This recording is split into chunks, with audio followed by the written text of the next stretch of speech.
బాబాయ్ నువ్వేం చేస్తున్నావు అర్థమవుతుందా? బాబాయ్ నువ్వు గడ్డి కాల్చేస్తున్నా అని అనుకుంటున్నావు, కానీ ఇట్లా నువ్వు గడ్డి కాల్చడం వల్ల మన భూమికి వేలు చేసే వానపాములు అట్లాగే బ్యాక్టీరియా నీ చేతులారా నువ్వే చంపేస్తావు. అంతేకాదు నువ్వు ఇట్లా ఒక టన్ను గడ్డి కాల్చడం వల్ల 5.5 kgs ఆఫ్ నైట్రోజన్ అంటే మనం జల్లే యూరియా, 25 kgs ఆఫ్ పొటాషియం అంటే మనం జల్లే పొటాష్, 2.5 kgs ఆఫ్ ఫాస్ఫరస్ అంటే మనం జల్లే డిఏపి, 1.5 kgs ఆఫ్ సల్ఫర్. అంతేకాదు బాబాయ్ ఫ్యాక్టరీల కన్నా ఎక్కువ పొల్యూషన్ మనమే చేస్తున్నాం, అది మనకు తెలుస్తలేదు. దీని ద్వారా మన భవిష్యత్తు మొత్తం ఖరాబ్ అవుతుంది. సరేనే మరి ఏం చేయాలి చెప్పరా? అదే బాబాయ్ మీరు ఇట్లా గడ్డి కాల్చడమే సొల్యూషన్ అనుకుంటారు, కానీ అది కాదు. నువ్వు బేలర్తో గడ్డి కట్టలు చుట్టించావు అనుకో, డైరీ ఫామ్ వాళ్ళు పైసలు ఇచ్చి మరీ తీసుకోపోతారు కదా. అట్లా నీతో కాలే మల్చర్ వేపించి ప్లవ్ వేపి, అట్లా నీతో కాలే మల్చర్ వేపించి రోటోవేటర్ వేపి. అయినా నా దగ్గర అవన్నీ పైసలు లేవు అనుకున్నావు అనుకో, మనకు బయట వేస్ట్ డికంపోజర్ అని దొరుకుతుంది, 20 నుంచి 25 రూపాయలలో ఉంటుంది. నువ్వు తెచ్చి వాటర్లో కలిపి కొట్టుకున్నావు అనుకో, 20 నుంచి 25 రోజులలో డికంపోజ్ అయ్యి ఎరువు అవుతుంది. మనం మళ్ళీ ఎరువులు కొనాల్సిన అవసరం లేదు కదా.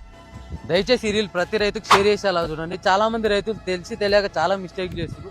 సో ఇట్లా మనం గడ్డి కాల్చడం వల్ల మనకన్నా మన భవిష్యత్తు చాలా సఫర్ అవుతుంది అనమాట. సో ఇట్లాంటి ఇన్ఫర్మేటివ్ వీడియోల కోసం ప్లీజ్ డు ఫాలో. వస్తాం మళ్ళా రైట్.